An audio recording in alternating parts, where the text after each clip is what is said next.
Shalom Sobat Pasutri yang dikasih di dalam Tuhan. Selamat datang kembali lagi bersama dengan kami, Family Corner, dalam program Berkat Hidup Net. Pada kesempatan kali ini, kita Family Corner sedang mengadakan satu kegiatan bersama untuk membicarakan tentang tema Natal kita, yaitu Pesminot. Dan kesempatan kali ini ada bersama dengan saya di studio, yaitu Bapak Pendeta Regi. Ya, selamat datang Mas Regi. Ya, dan ada Pak Petra dan Bu Natalia yang bersama-sama dengan kami. Selamat datang di studio. Sobat Pasutri, pada kali ini kita akan membahas sehubungan dengan tema Natal Pesminot. Maksudnya apa yang akan dari tema Natal yang akan kita bisa terapkan bersama-sama di dalam kehidupan kita. Terkadang di dalam kehidupan kita, kita sepertinya tidak diabaikan. Ya, atau kadang-kadang kita dilewati di dalam permasalahan hidup kita. Kadang-kadang kita juga di dalam hubungan suami istri tanpa sadar, ya, saudara sekalian, Sobat Pasutri, itu kita sepertinya cuekin anggota kita di dalam keluarga. Dan pada hari ini kita akan bersama-sama melihat dari kebenaran firman Tuhan, apa sebenarnya Pesminot, ada pesan apa yang akan disampaikan pada Family Corner pada hari ini. Jadi pada saat ini Bapak Pendeta Regi akan menyampaikan sesuatu dari firman Tuhan. Muse, saya persilakan apa yang ingin disampaikan. Ya, pertama terima kasih kepada Family Corner mengundang saya hari ini untuk ngobrol-ngobrol bersama Pak Petra sama Ibu. Ya, shalom Sobat Pasutri dimanapun saudara-saudara berada. Kita bersyukur kita sudah memasuki bulan Desember, saudara. Saudara, sudah berapa kali saudara merayakan Natal? Saudara, saya berharap Natal tahun ini memberikan makna dalam kehidupan saudara, sehingga kita semakin menjadi orang-orang percaya yang bersyukur kepada Tuhan. Nah, Pak Bun, Pak Petra, dan Ibu, ini tema Natal tahun ini itu Pesminot. Ya, Pesminot itu ya terjemahannya susah-susah gampang. Saya pikir jangan abaikan saya. Begitu kali ya, tema yang lebih tepat ya. Dan memang kalau kita melihat di dunia ini, saya rasa banyak orang. Ya, tidak hanya orang-orang di pelosok sana ya, tapi saya rasa orang-orang di kota, di sekitar kita, tanpa kita tahu ya. Ada satu rintihan, mereka merasa mereka adalah orang terabaikan. Begitu ya. Nah, justru melalui Natal tahun ini, kita berharap bahwa kita sebagai anak-anak Tuhan, kita disentuh lagi oleh kasih Tuhan itu, sehingga kita semakin tahu bahwa kita harus hadir di tengah-tengah kehidupan orang-orang seperti ini. Nah, orang-orang seperti ini biasanya bukan orang-orang jauh, biasanya kadang-kadang orang-orang dekat, begitu ya. Nah, kalau kita membaca di Alkitab ya, maka Tuhan Yesus pernah mengatakan begini, Sobat Pasutri, "Aku datang bukan mencari orang benar, tetapi mencari orang berdosa." Nah, kalimat Tuhan Yesus ini sebenarnya sesuatu yang sangat berbeda dengan pandangan manusia pada umumnya. Manusia pada umumnya mengatakan bahwa Tuhan itu mencari orang religius. Tuhan mencari orang yang benar, ya. Tetapi orang berdosa Tuhan benci. Begitu kan? Orang berdosa harus dihukum, kan begitu ya. Tetapi memang kedatangan Tuhan Yesus ini berbeda. Nah, waktu peristiwa Natal ya, Pak Bun ya. Di situ kita melihat praktek yang Tuhan lakukan, bahwa memang Tuhan itu mencari bukan orang benar, tapi orang berdosa. Nah, waktu kelahiran Tuhan Yesus, maka berita Natal itu bukan datang ke Yerusalem, bukan datang ke Bait Suci, bukan datang ke imam-imam, ya, tapi justru datangnya ke gembala, begitu ya. Nah, Sobat Pasutri harus tahu gembala pada zaman itu bagaimana statusnya. Yang pertama, status gembala itu status sosialnya sangat rendah, begitu ya. Dan mereka itu orang sederhana ya. Kalau saya katakan minta maaf, miskin. Ya, yang saya sebut gembala di sini bukan gembala pemilik domba ya, tapi gembala yang dibayar untuk jagain domba. Mereka itu status sosial rendah. Lalu mereka bukan orang berpendidikan. Ya. Yang kedua, secara status hukum, mereka adalah orang yang dianggap tidak kompeten untuk menjadi saksi di pengadilan. Karena dianggap orang yang tidak dapat dipercaya. Karena gembala dianggap orang kasar. Ya, orang kasar. Yang ketiga, secara religius, mereka dianggap orang yang tidak tahir, unclean. Ya, jadi artinya mereka ini adalah orang yang tidak boleh masuk ke bait suci untuk beribadah. Jadi pada dasarnya gembala-gembala ini adalah orang yang dianggap sebelah mata. Tidak dianggap lah. Ya. Terbuang gitu ya Pak Regi ya? Terbuang, betul-betul terbuang. Jadi kesannya hak-hak dia itu diambil gitu, nggak ada gitu ya Los ya? Sama sekali tidak ada. Nggak punya hak gitu ya? Mereka boleh dianggap digolongkan sebagai, menurut orang-orang Yahudi religius, mereka dianggap orang-orang berdosa. Bahkan mereka itu hampir sekelas dengan yang disebut dengan orang kafir. Orang kafir pada konteks ini adalah orang non-Yahudi. Yaitu orang non-Yahudi melihat bangsa lain itu kafir. Kafir itu artinya itu Gentile. Gentile itu artinya orang asing. Begitu ya. Nah, pada waktu Natal justru orang seperti ini Tuhan memberitakan kabar baik. Ya. Dan juga Pak Bun ya, Pak Peter sama Ibu Natalia, kalau kita melihat kisah Natal, sebenarnya bukan hanya kepada gembala pertama-tama. Kita ingat juga orang Majus, bukan? Ya. Betul ya? Meskipun cara Tuhan menolong mereka berjumpa dengan Yesus itu dengan cara berbeda. Ya, kepada gembala, malaikat menampakkan diri. Karena memang orang-orang Yahudi itu terbiasa dengan penampakan malaikat. Ya, sejak zaman Abraham kan, malaikat menampakkan diri. Zaman Yosua, zaman Musa, itu sering kan? Jadi bagi mereka itu adalah sesuatu penyataan ilahi waktu Allah menampakkan diri. Lalu yang kedua, gembala itu orang Yahudi, mereka tahu janji Tuhan mengenai Mesias. Maka perkataannya kan mengutip ya penggenapan janji Tuhan. Tetapi kepada orang Majus tidak. Orang Majus nggak ngerti janji Tuhan mengenai Mesias. Maka itu yang mereka katakan raja lahir. Mereka tidak ngerti Mesias. Nah, mereka itu caranya bagaimana bisa menemukan? Mereka lihat sesuai kemampuan mereka dari alam semesta. Nah, secara iman Kristen kita tahu alam semesta ini adalah wahyu umum yang Tuhan berikan. Nah, mereka ini adalah orang-orang kafir loh, Pak Bun ya. Yang orang-orang Yahudi pada zaman dulu, Pak Petra ya, mempunyai pandangan yang sangat mengerikan mengenai orang kafir. Ya, kalau kita ngomong hari ini itu keterlaluan kata-kata itu. Tapi itu yang terjadi. Mereka berkata orang kafir itu adalah bahan bakar neraka. Bayangin ya, bahan bakar neraka. Jadi kitab suci itu tidak boleh dikasih ke orang kafir. Bahkan lebih parah lagi, kitab suci itu tidak boleh diajarkan pada perempuan. Nah, ini yang terjadi. Nah, kedatangan Tuhan Yesus itu membalikkan semuanya itu. Justru Yesus tidak seperti itu.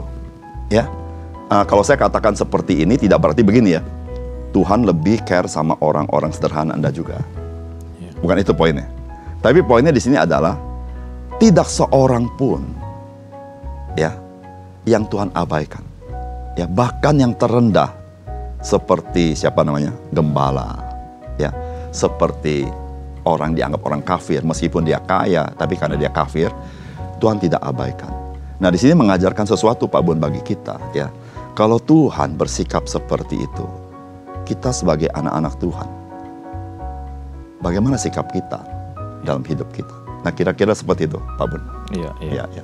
Ya, jadi ya memang Sobat Pasutri sekalian, kalau misalnya disimpulkan secara singkat dari pemaparan tadi yang dijelaskan oleh Pak Regi ya, dari firman Tuhan, ini sangat indah ya, bahwa sebenarnya apapun kondisi keadaan hati kita, sepertinya kita ini tidak ada teman ya, atau sepertinya saya ini sendirian. Tapi sebenarnya Tuhan itu peduli sama kita. Betul. Ya, Sobat Pasutri sekalian. Nah, jadi kali ini coba kita bicarakan lagi tentang bagaimana nih penerapannya di dalam kehidupan kita sehari-hari ini ya.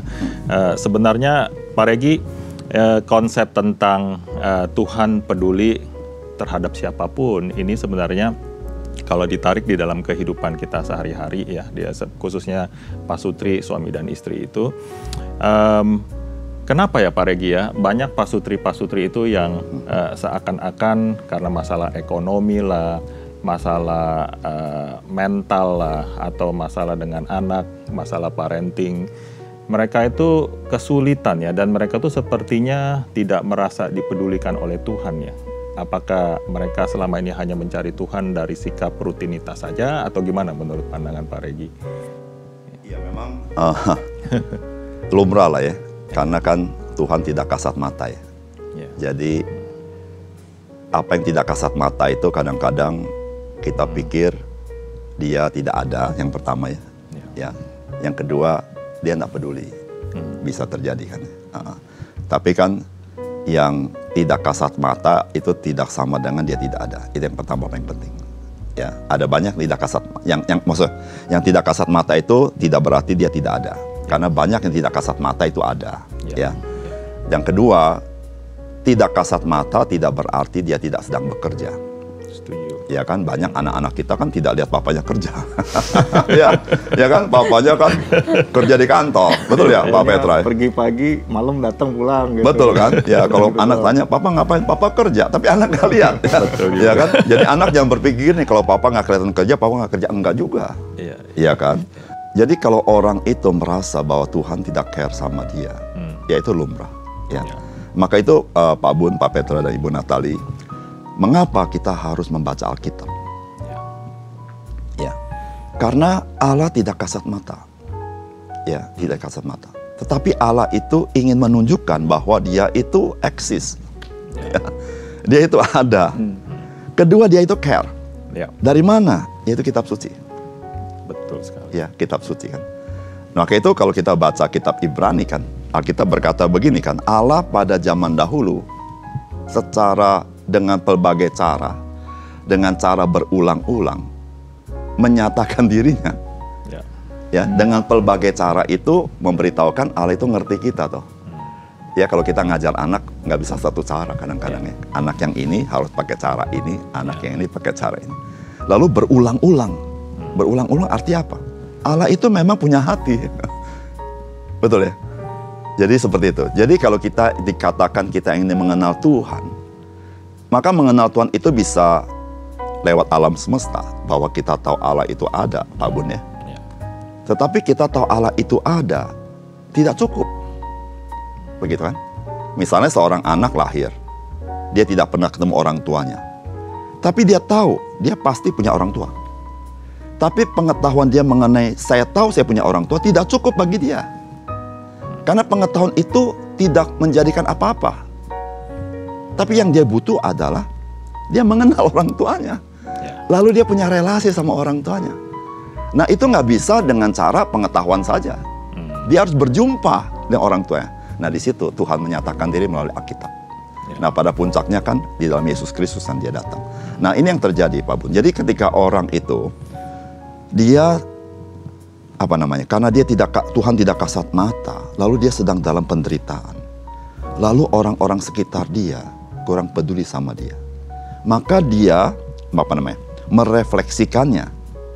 Bukan berkata orang tidak peduli dengan saya, tapi dia berkata Tuhan tidak peduli dengan dia. Nah, kira-kira begitu, Pak. Ya. Pak, berarti menarik sekali, Pak. Sebenarnya tema Natal kali ini, Pesminot itu multidimensi ya. Betul. Kita bisa tarik kemana-mana ya. Betul. Jadi memang menarik sekali. Banyak orang yang berpikir bahwa kenapa ya Tuhan nggak peduli saya ya. Jangan-jangan saya ini adalah orang yang memang rendahan. Atau mungkin saya ini adalah orang yang dosanya banyak sehingga Tuhan itu tidak peduli dengan saya. Tetapi sekali lagi memang Tuhan itu tidak melihat manusia dengan cara seperti itu. Betul. Ya, jadi Tuhan itu penuh kasih dan kepada setiap orang yang sungguh-sungguh datang kepada Dia, yang percaya dan mau bertobat, maka Tuhan yang tadi Pak Regi sampaikan bisa mengalami kasih itu. Betul. Iya. Memang kita harus membedakan antara Tuhan mengasihi sama Tuhan senang. Itu kita harus bedain. Ya. Karena kita tidak bisa berkata begini. Seringkali orang berkata begini, Tuhan mengasihi orang yang berdoa.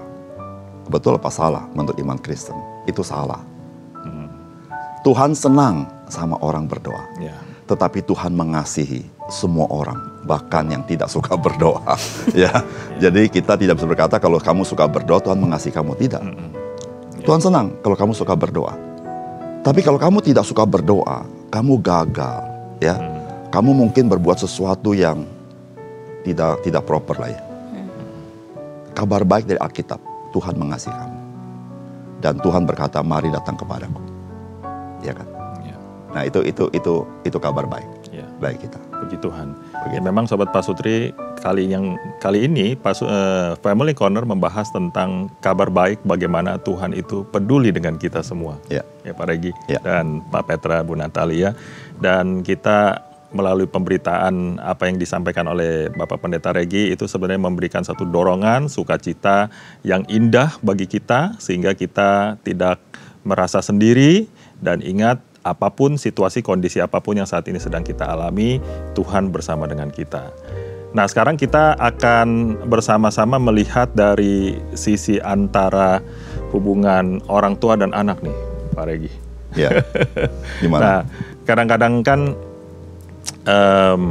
orang tua itu karena keterbatasannya mereka itu suka peduli dengan, misalnya mereka punya beberapa anak, mereka nggak peduli dengan yang satunya. Ya.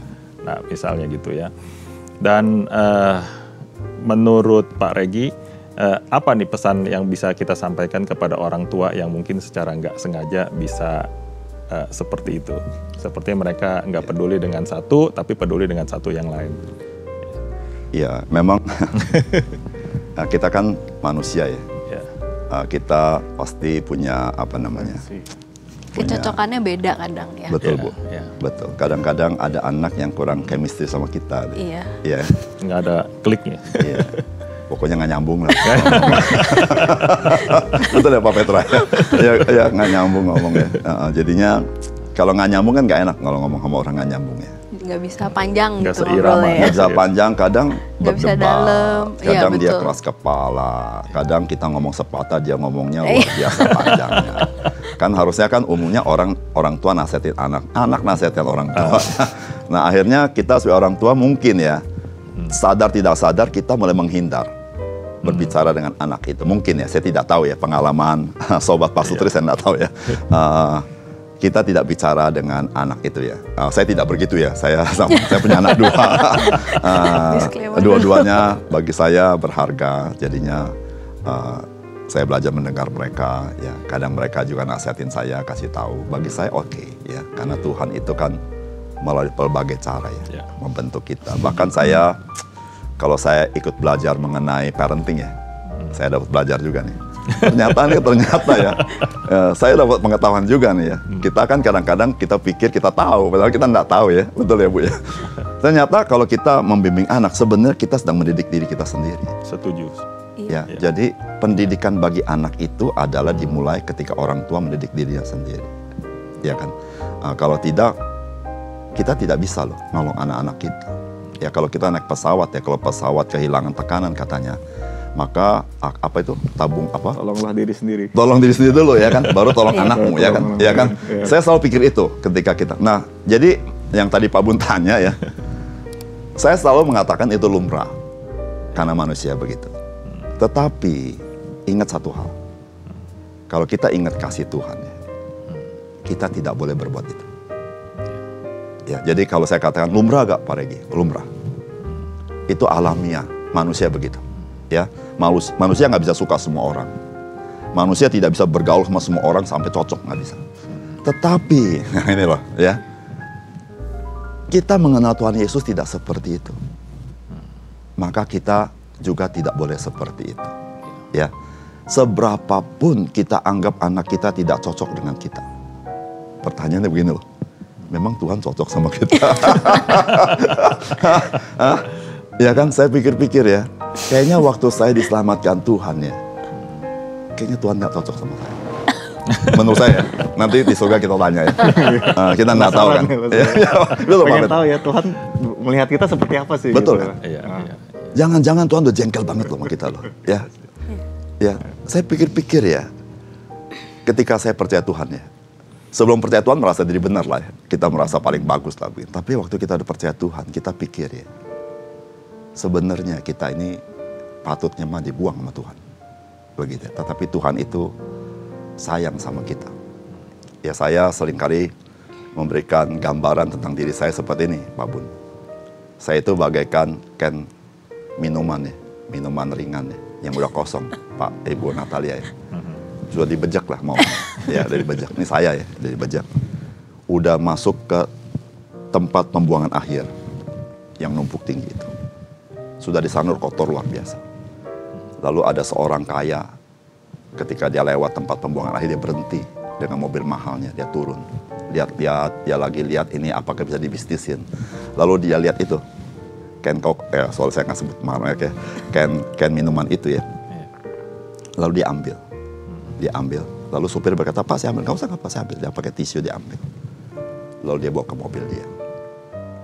Dia bawa pulang. Oh rumahnya mewah sekali. Ada banyak barang-barang mewah dari China, dari mana segala macam, lukisan-lukisan mewah. Orang kaya itu mencuci can itu, Pak Bun. Mencuci can itu, dilap dengan bersih. Lalu can itu ditaruh di ruang tamu, di meja. Satu kali tamu-tamunya datang, melihat dekorasi luar biasa, mewah, mahal-mahal semua. Lalu dia melihat can itu loh, yang udah dibejak itu loh. Lalu tamu itu berkata begini, Bapak seorang yang sangat-sangat mencintai art. Iya. Oh iya tentu saya mencintai art. Luar biasa. Pak saya mau tanya, ini seninya di mana ini? Sebuah can ya Bang ya. Iya kan? Yang udah dibejak. Saya melihat ini ada pesan tertentu begitu kan? Iya kan? Lalu orang kaya itu tertawa. Dia berkata, ya dia berkata saya menemukan can ini di tempat pembuangan akhir. Ya. Tapi saya merasa sayang sama can ini. Ya. Dia memang boleh jelek. Tapi saya pikir ya, kalau saya taruh di tempat yang bagus, pasti dia bernilai. Nah itu saya pikir saya. Ya, dia tidak patut ditaruh di ruang tamu, harusnya di tong sampah. Yang tidak patut diambil. Tetapi Tuhan ambil. Di tengah-tengah yang mewah-mewah itu. Nah, saya pikir Tuhan itu bersikap seperti itu. Nah, bagaimana kita dengan anak-anak kita? Ya kan, kalau kita melihat ya banyak kisah ya dalam hidup ini ya, Pak Petra. Anak-anak yang quote-unquote ya, minta maaf ya, yang dianggap tidak dianggap. Tetapi ketika orang tuanya menganggap dia, mengasihi dia. Orang ini lebih luar biasa dibanding orang-orang pada umumnya. Tidak berarti dia lebih pintar, tidak.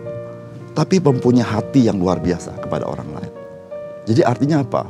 Artinya Tuhan itu sangat menunjukkan bahwa dia tidak mengabaikan orang-orang yang seperti itu. Kan kita banyak kisah ya, Pak Petra ya. Kalau di Indonesia banyak kisah mengenai anak tukang beca misalnya, ya kan, lulus sarjana kedokterannya, dapat cum laude misalnya, ya kan. Jadi kita tidak boleh berkata begini loh, orang-orang yang sederhana, dia tidak punya sesuatu yang istimewa. Hanya kita yang tidak bisa melihat itu. Nah berbahagialah kita yang bisa melihat keistimewaan orang lain. Itu artinya kita punya karunia itu, bisa lihat itu. Kalau kita melihat orang pintar, kita anggap dia orang pintar biasa. Tapi kalau kita melihat seseorang yang kelihatannya tidak dianggap, tapi kita bisa melihat ya keistimewaan dia. Menurut saya itu karunia yang Tuhan berikan kepada kita. Begitu. Nah termasuk kita sebagai orang tua. Kalau kita melihat anak kita, ada something yang kita anggap kurang, tapi kita bisa melihat kelebihan dia. Menurut saya, itu karunia Tuhan. Karunia Tuhan. Setuju. Gitu. Kalau dari pengalaman Bu Natalia dan Pak Petra, ada nggak yang ingin diceritakan sehubungan dengan pembahasan kita kali ini? Bertanya juga sama Loso Regi. Saya agak mundur sedikit ya. Kadang-kadang sebagai orang tua, sebagai pasangan gitu kan, mungkin ada kalanya kita sendiri merasa terabaikan. Ada kalanya ya. Mungkin Sobat Pasutri juga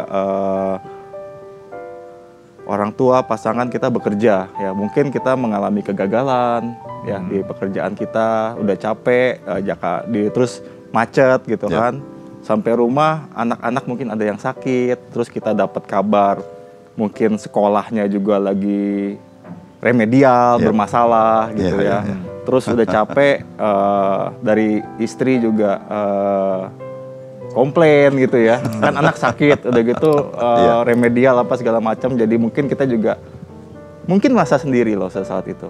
Ya. Mungkin merasa sendiri.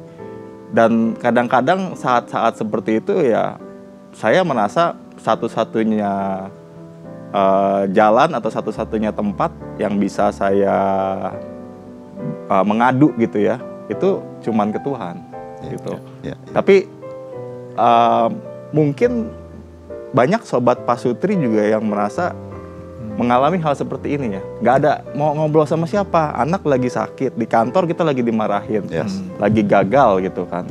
Istri lagi komplain gitu kan dengan segala macam kondisi ya, kehidupan di sehari-hari ya gitu. Ada selain kita berharap, kita berdoa, kita yakin ya, kita punya iman ya loh. Kita berdoa kepada Tuhan, kita sadar Tuhan pasti sayang kita. Cuman kadang-kadang itu belum bisa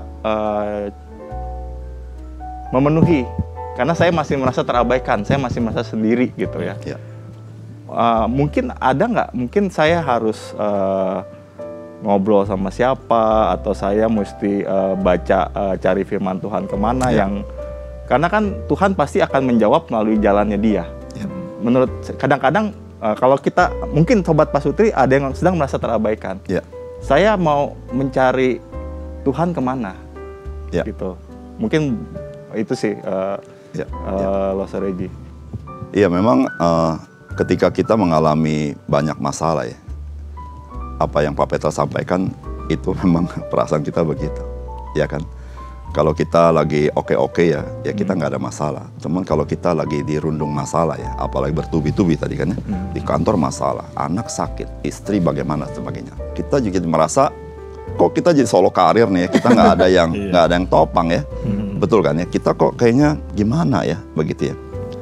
Memang masalah manusia ya Pak Petra yang paling besar ya, yaitu dirinya sendiri. Itu masalah yang paling besar. Nah, ketika manusia itu bermasalah dengan dirinya sendiri, maka dia selalu bermasalah dengan orang lain. Atau ketika dia bergumul dengan diri sendiri, dia pasti mencari kambing hitamnya. Jadi kalau orang seperti tanya ya, kok kamu murung? Ya habis. Di kantor saya begini, semua nih ya. Istri lagi ngeluh lagi begini, udah tahu saya sedang begini, begitu kan ya. Ya begitu kan. Jadi masalah manusia sebenarnya di mana? Masalah manusia sebenarnya dia nggak bisa keluar dari dirinya sendiri. Dia nggak bisa keluar dari diri sendiri. Maka itu yang kita sebut dengan pergumulan kan. Antara yang saya mau dengan saya pikir itu berbeda. Ya ibu-ibu sering ngalamin kan ya. Saya tahu nggak punya duit, teman saya pengen. Nah itu kan ibu-ibu kan ya. Ya kalau kita ke window shopping misalnya, lihat toko-toko kan ya. Ya kan. Tahu sih nggak punya duit ya, cuman pengen loh. Ini bagaimana diketemuinnya ini susah nih. Zaman sosmed lagi kan. Iya, sekarang kan nggak usah window shopping, kita kan di handphone sekarang ya. Nah maka itu bahaya kalau udah mulai buka-buka Tokopedia kan. Iya kan. Si itu jalan-jalan ke sana, si itu jalan-jalan ke sana. Instagram ya, gitu. semua pajang foto ya. Nah itu kan masalah kan ya. Jadi dia punya pergumulan itu, begitu ya. Maka itu kan kalau kita belajar tentang hukum emas ya dari Tuhan itu ya. Hukum utama ya. Hukum utama ya. Itu adalah kan kasihlah Tuhan Allahmu dengan segala-galanya ya. Lalu kasihlah sesama sendiri ya. Lalu Tuhan Yesus memberikan satu kalimat yang mengimplementasikan mengasihi sesamamu seperti diri sendiri, yaitu dikatakan apapun yang engkau ingin orang perbuat kepadamu, perbuatlah itu kepada mereka. Nah inilah sebetulnya yang dibalik itu Tuhan Yesus mengajarkan keluarlah dari dirimu sendiri. Maka ketika engkau keluar dari dirimu sendiri, barulah engkau tahu engkau bermakna. Nah ketika engkau tahu engkau bermakna, engkau tidak akan mengalami saya merasa terabaikan. Kapan kita merasa terabaikan? Pada saat saya merasa kok nggak ada yang peduli dengan saya, ya, begitu ya. Nah ini masalah utama ya. Jadi yang pertama-tama ya Pak Petra ya, memang tidak segampang itu yang saya ngomong ini kan. Orang bisa secepat itu. Yang pertama yang pasti adalah dia harus mengenal kasih Tuhan, Pak Petra. Ya. Jadi Tuhan itu tidak kelihatan. tidak kasat mata. Ya. Kita bisa dalam kondisi tertentu kita pakai perasaan kita. Oh, Tuhan pasti peduli sama saya, bisa. Tetapi pada titik-titik tertentu tidak bisa, Pak Petra. Dia harus ada bukti. Buktinya apa Tuhan sayang sama saya? Pasti itu ya. Misalnya dia mengalami yang tadi Pak Petra katakan kan. Akhirnya dia berkata, kayaknya Tuhan gak peduli sama saya nih. Mana buktinya? Nah itu kan. Nah di situ Alkitab kasih tahu. Ada satu bukti yang tidak terbantahkan. Bagaimana Tuhan mengasihi kita. Ketika Yesus Kristus mati bagi kita di atas kayu salib. Kita orang berdosa, tapi dia cari kita. Menanggung dosa kita, kita harus binasa. Toh. Tetapi dia selamatkan kita. Kita menjadi anak-anaknya. Dan kita di care sama dia. Jadi artinya begini. Kalau kita saat berdosa, dia mati bagi kita. Sekarang kita anak-anaknya. Apakah dia tidak care sama saya? Dia pasti care. Tapi kan kita tidak lihat. Maka itu satu kalimat yang dinyanyikan pernah di kebaktian kita itu ya. Lagu ya. Pak Petra sama Ibu pernah tahu kan? Kata-kata kurang gini. When we cannot trace his hand, we can trust his heart. Itu bagus banget kalimatnya. Itu dibikin lagu itu kalau nggak salah yang dinyanyiin. Jadi waktu kita tidak bisa melihat tangannya bekerja, karena Allah itu kan melampaui kita. Iya, ajaib sekali kan. Tapi kita bisa percaya hatinya. Dari mana kita bisa percaya? Alkitab. Nah itu yang pertama saya rasa. Yang harus kita pegang ya. Meskipun saya tidak bisa melihat dia. Meskipun saya secara perasaan down. Tapi satu hal yang objektif. Alkitab memberitahukan. Ya Tuhan, dia sudah mati bagi engkau. Ya, itu yang pertama saya rasa yang paling penting ya pada saat seperti itu. Yang kedua, saya merasa begini. Segala sesuatu yang terjadi dalam hidup kita, tidak ada yang bagi Tuhan itu yang mengejutkan. Jadi segala sesuatu itu pasti dalam kontrol Tuhan. Kalau tidak saya katakan Tuhan yang melakukannya, setidaknya Tuhan mengizinkan. Ya. Nah Tuhan kita itu kalau kita baca Alkitab bukan Tuhan yang serta-merta. Tapi Tuhan yang punya rencana. Betul ya. Yang kedua, Tuhan kita itu Tuhan yang mendidik kita. Tuhan yang melatih kita. Alkitab sering berkata begitu. Orang Israel itu ya Pak Bun, kan Pak Bun kita tahu ya. Orang Israel itu adalah orang terjajah. Budak. Kuli. Bukan pahlawan perang. Maka itu Alkitab berkata Tuhan mengajar umat Tuhan berperang. Mengajar, melatih. Dan Yesus juga berkata begini kan. Hari ini aku akan menjadikan kamu penjala manusia. Jadi Tuhan kita Tuhan melatih. Ya. Jadi ketika kita mengerti hal ini, maka kita bisa mensyukuri itu. Pak Petra ya. Kesulitan yang kita hadapi, kita tahu ini bukan sesuatu yang accident. Tuhan punya tujuan. Nah, itu membuat kita sukacita ya. Ya. Yang ketiga yang terakhir saya mau sampaikan. Kalau Tuhan kasih kita beban, apa artinya? Tuhan percaya sama kita. Setuju. Tuhan percaya sama kita. Kita tidak mungkin kasih beban ke orang yang kita nggak percaya. Tapi kalau Tuhan kasih beban sama kita, Tuhan percaya sama kita. Disitulah Pak Petra, ketika kita mengalami kesulitan, orang Kristen tetap bisa bersyukur kenapa? Tuhan terima kasih loh. Engkau percaya sama saya. Kalau saya punya anak yang tidak muda, lalu lihat orang tua lain punya anak muda ya. Kita bisa compare kan? Aduh kenapa dia gampang gua kok susah. Enak banget. Enak banget kau ya. Gitu kan? Ya. Tapi satu hal ya. Tuhan itu melihat orang tua itu tidak sama. Ya. Jadi setiap kita jadi orang tua dipercaya Tuhan. Sulit atau tidak sulit anaknya, dipercaya Tuhan.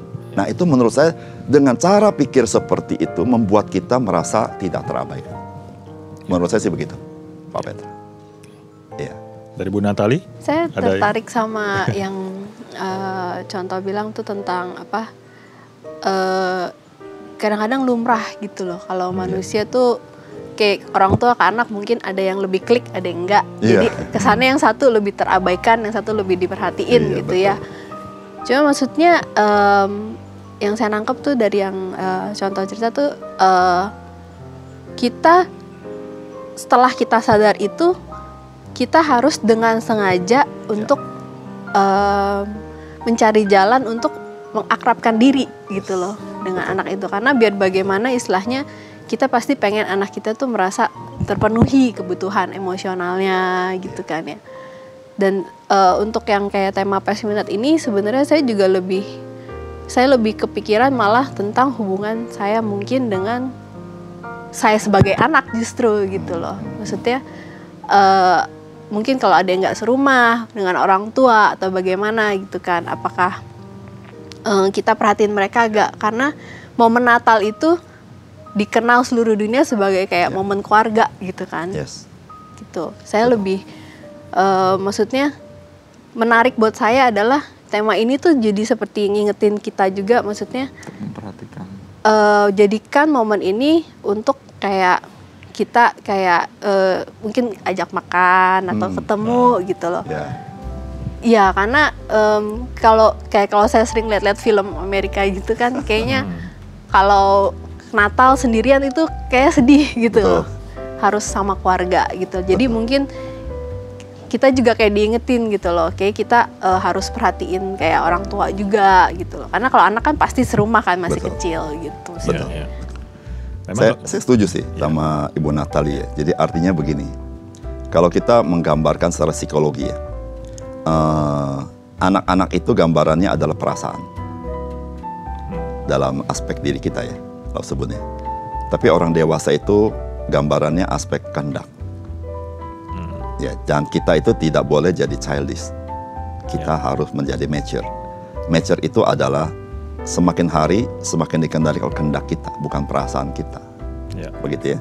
Karena perasaan itu kan labil ya, Pak Petra ya. Kena cuaca dikit dia berubah tuh. Sekarang kita happy sedikit, toto dengar sedikit kalimat kurang enak, kita bisa berubah tuh mood kita ya.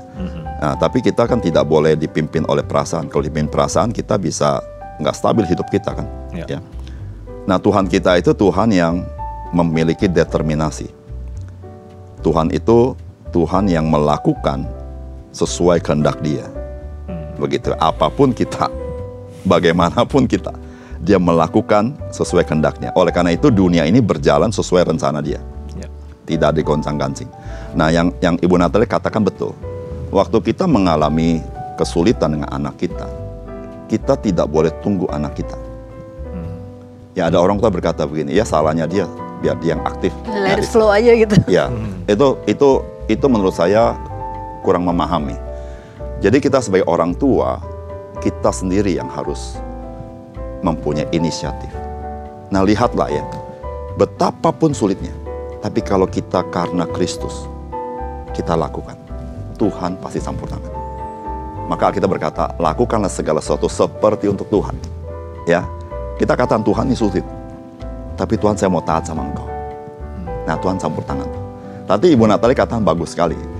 Memang gini loh, kita kadang-kadang ya take it for granted ya. Misalnya kita punya orang tua, minta maaf ya, kita punya orang tua. Ya sudahlah, mama baik-baik aja kan ya, sudah rumah lain ya. Betul gak Pak Bun ya? Kita nggak calling dia, ya kita nggak say apapun sama dia ya. Kita lewatin waktu begitu, atau anggota keluarga kita, sanak famili kita ya. Tapi ingat satu hal loh, ini kalimatnya saya mungkin kurang enak ya. Orang-orang dekat kita mungkin satu kali kita nggak ada kesempatan lagi. Ya, kita harus pikir loh, hidup kita ini tidak selama-lamanya loh. Ya kan? Berapa waktu lagi kita punya bersama mereka. Maka itu Pak Petra, Bu Natalie sama Law Subun ya. Saya ada kala kalau ingat seseorang, saya pasti telepon loh. Saya pasti telepon siapapun. Kalau saya ingat Law Subun, saya pasti telepon. Mungkin Law Subun bingung, Pak Regi nggak ada apa-apa, cuma telepon aja. Kenapa nih? Saya hai, ya. Kadang-kadang saya telepon sama siapa, dia tanya ada apa, nggak ada apa-apa. Tapi saya nggak sebut ya, kalimat-kalimat seperti ini kan. Saya cuma mau ngobrol aja, begitu ya. Kadang-kadang hal-hal seperti itu ya. Saya percaya ketika kita ingat itu bukan accident. Ada Tuhan yang mengingatkan kita. Ingat lu ya. Kadang kita begini loh, pas ingat kita abaikan Pak Petra. Udahlah biarin dia baik-baik aja kan. Ya. Tapi memang Pak Ibu Natalie ngomong bagus sekali. Ini momen Natal kita ini membangunkan awareness kita itu. Ya, awareness kita ya. Bagaimana kita sama orang tua kita. Bagaimana kita sama anggota keluarga sanak famili kita yang selama ini mungkin ya, meskipun rumahnya mungkin cuma beda blok, tapi kita tidak pernah telepon misalnya. Saya setuju sih Bu Natalie. Iya. Ya, saya rasa begitu. Ya memang kalau dilihat lagi, ditarik lagi kehadiran tadi yang Pak Regi sampaikan di awal tentang gembala, Pak Regi. Sampai kalau misalnya ditarik sampai akhir kitab Alkitab, kitab Lukas itu ya, memang kita lihat bahwa kehadiran Tuhan itu nyata bagi orang-orang yang merasa dia terabaikan. Ya, jadi kalau misalnya kita coba terapkan dalam kehidupan kita ya sebagai Pak Sutri, sebagai orang tua, kehadiran kita itu sebenarnya dimanapun kita berada, di setiap orang yang terabaikan, itu merupakan satu teladan Yesus. Yang Yesus sudah lakukan bagi kehidupan orang yang terabaikan. Dari tadi kita kan baik ya, kita udah diskusikan soal tentang bagaimana Yesus itu peduli ya, penuh kasih dan lain sebagainya. Tetapi memang yang perlu kita sama-sama kembali reconsider atau rethinking adalah kita ini adalah image-nya Tuhan yang tadinya sudah rusak, Tuhan sempurnakan, semakin sempurnakan. Oleh sebab itu bagaimana nih caranya kita sebagai anak Tuhan itu bisa hadir di tengah-tengah orang yang terabaikan gitu ya.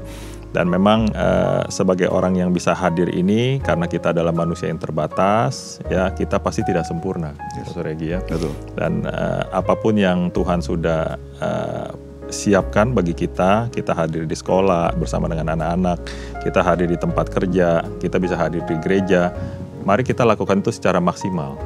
Ya, semua, dan itu bisa menjadi pelayanan dan bisa menjadi satu hal yang indah ya, yang kita bisa lakukan sesuai dengan perbincangan kita, yaitu Pes Minot ini. Betul. Dari Pak Petra, dari Bu Natali, ada yang ingin ditanyakan lagi atau disampaikan lagi? Masalah yang mengabaikan ini, saya sih kalau saya merasa dari pengalaman saya loh, maksudnya saya berasa lebih tidak terabaikan pada saat saya mulai ikut komunitas. Karena saya kan baru-baru, belum terlalu lama lah ya, lebih aktif di dalam komisi Pak Sutri gitu loh. Persekutuan Pak Sutri ya, yang Persekutuan Pak Sutri. Ya. Iya. Jadi salah satu cara supaya kita mengatasi rasa terabaikan gitu, dari kitanya sendiri pun juga harus mengambil tindakan. Setuju. Misalkan ikut aktivitas apa, ikut komunitas apa, atau lebih sering baca Alkitab, karena kadang-kadang jawabannya ada di situ. Contohnya bilang saya, Tuhan tuh tidak kasat mata gitu loh. Mau gimana gitu kan. Dan kadang-kadang kalau misalkan kita ngalamin sesuatu, terus kita baca hari itu kita baca renungan harian misalkan, terus jawabannya pas, itu kita merasa oh ini jawaban Tuhan gitu loh.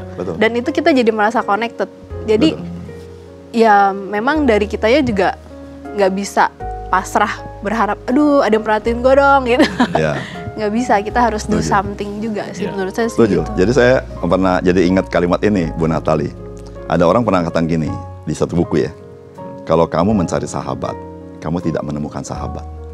Tapi kalau kamu menjadi sahabat, kamu ada banyak sahabat. Ya, jadi kalau kita cari nggak ketemu. Cuma kalau kita menjadikan diri kita sahabat orang lain, maka kita banyak sahabat. Begitu ya. Tadi Ibu Natali berkata, kalau kamu merasa terabaikan, nah salah satu cara adalah join di komunitas, ya kan? Join di komunitas, disitulah kamu menjadi sahabat dengan mereka. Kamu banyak sahabat di situ, Pak Bun. Ya, betul. Jadi Sobat Pak Sutri yang sampai saat ini mungkin belum join di persekutuan kita ya, di komunitas kita ya, Pak Regi di gereja ini. Nah, GKM Mangga Besar ini ada persekutuan Pak Sutri ya, kita sama-sama diskusi soal hubungan suami istri gitu ya, dan juga kita akan belajar bagaimana menjadi orang tua yang bisa mengajarkan anak sesuai dengan prinsip-prinsip Alkitab, Pak Regi. Betul. Nah, jadi silakan hadir bersama-sama dengan kami di gereja GKM Mangga Besar ya. Pak Regi, kayaknya ini waktu berjalan terus nih Pak Regi. Banyak dan masih beritanya sebenarnya. Pak Petra, Bu Natali, ada lagi yang disampaikan? Silakan. Enggak ya, oke. Nah, Sobat Pak Sutri, kita punya diskusi ini semakin baik ya, dan kita mengerucut dan banyak implementasi yang bisa sebenarnya kita terapkan dalam kehidupan sehari-hari, baik itu kita sebagai pribadi yang harus datang dan mencari Tuhan, dan bagaimana kita sebagai pribadi yang sebenarnya dipakai oleh Tuhan, Pak Regi ya. Dan Bu Natali, Pak Petra, kita bisa menjadi berkat bagi orang lain ya. Ya, Sobat Pasutri, memang waktu sudah hampir menunjukkan kita ke selesai, Pak Regi. Jadi mungkin ada kalimat-kalimat atau kata-kata penguatan Musa atau Pak Regi yang kepada Sobat Pasutri yang menyaksikan program ini. Iya, jadinya memang pada umumnya orang berpikir begini. Kalau saya memperhatikan orang lain itu mendapat berkat. Tapi pernahkah kita berpikir ya, sebetulnya keberadaan orang-orang di sekitar kita yang membutuhkan, mereka itu jadi berkat bagi kita. Ya. Karena melalui kehadiran mereka, hidup kita bermakna. Betul. Bayangin ya, kalau di sekitar kita semua tidak butuh kita, kita yang terabaikan. Betul. Betul ya? Iya kan? Iya. Iya betul ya? Kalau semua orang nggak butuh kita, kita yang terabaikan. Iya. Tetapi kalau begitu banyak orang di luar sana ya, di sekitar kita yang butuh kita, justru di situ menurut saya itu memang berkat Tuhan. Kita tinggal di Indonesia ya, ada begitu banyak orang yang susah, Pak Bun. Tidakkah kita lihat ya, itu blessing bagi kita. Kalau kita bisa bantu mereka. Itu adalah karunia Tuhan. Jadi saya mau melihat terbalik ya. Memang mereka melalui caring kita mungkin diberkati. Tapi sebelumnya Tuhan sudah berkati kita itu. Begitu loh. Nah jadi Sobat Pasutri, ketika engkau dan saya caring sama orang, sebetulnya itu karunia Tuhan bagi kita. Begitu, karunia Tuhan bagi kita. Tadi Ibu Natali katakan, mari kita inisiatif ya, join ke sebuah community. Karena kita ingin caring sama mereka. Nah, engkau bisa mengalami betapa engkau diberkati Tuhan. Amin. Nah, di Natal tahun ini, saudara-saudara, mari kita menjadi orang-orang percaya yang memiliki hati seperti hati Tuhan. Ya, yaitu hati yang care sama orang lain. Saudara, ada banyak di sekitar kita yang membutuhkan itu. Nah, saudara, setiap kali perjumpaan dengan setiap siapapun, saudara tidak pernah semua itu accident. Tetapi itu ada maksud Tuhan. Oleh karena itu, saudara, siapapun yang kau jumpai dalam hidupmu tiap hari, mari kita melakukan dengan sebaik-baiknya sebagai orang yang mengasihi mereka, sehingga Tuhan bisa pakai saudara dan saya jadi berkat bagi orang lain. Kiranya Tuhan berkati saudara sekalian. Amin. Baik, sekali lagi terima kasih untuk Bapak Pendeta Regi Andreas yang sudah bersama-sama dengan kami sebagai pembicara Family Corner. Thank you. Dan juga Pak Petra dan Bu Natali, terima kasih. Thank you kesempatannya nih. Sama-sama. Jadi Sobat Pasutri sekalian, pada kesempatan ini Family Corner juga mengucapkan selamat Hari Natal buat kita semua. Semoga tema Natal tahun ini, Pasminot, itu dapat menjadi berkat bagi kita dan semoga saudara mengalami kasih Tuhan. Amin. Selamat menjalankan Hari Natal dan Tuhan memberkati kita semua. Amin.